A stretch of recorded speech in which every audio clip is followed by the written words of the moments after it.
एक गुरु के 3 चेला थे। तीनों चेलाओं से गुरुजी ने कहा, पहले चेला से कहा कि ये थाली है, पीतल की थाली है, इसको सोने के भाव बेच करके ले आओ। चेला गया सुनार के पास, सुनार से कहा पीतल की थाली है, सोने के भाव के पैसा दे दो। उसने कहा सोने के भाव क्यों देंगे? कहा गुरु ने कहा है इसलिए दे दो। सुनार ने कहा नहीं, तुम्हारे गुरुजी भी ना समझ हैं, तुम भी ना समझ हो, कोई नहीं देगा। लौट करके वापस आ गया। दूसरे चेला को थाली दी उन्होंने। दूसरा चेला भी लेकर के थाली गया, वो भी सोने के भाव के रुपया नहीं ला पाया। तीसरा चेला गया। तीसरा चेला ने जाकर के सुनार से कहा कि सोने की थाली है, तौलो और पैसा दो।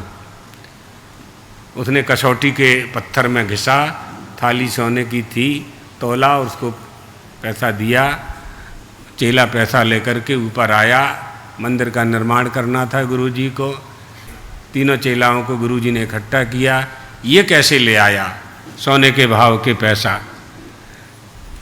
तो तीसरे चेले ने कहा कि गुरुजी मैंने सुनार से कहा सोने की थाली है, इसलिए मुझे रुपया दे दो सोने के भाव के।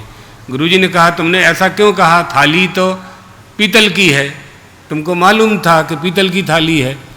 तो चेला ने कहा कि मैं अच्छी तरह से जानता हूँ कि मेरा गुरु झूठ नहीं बोल सकता।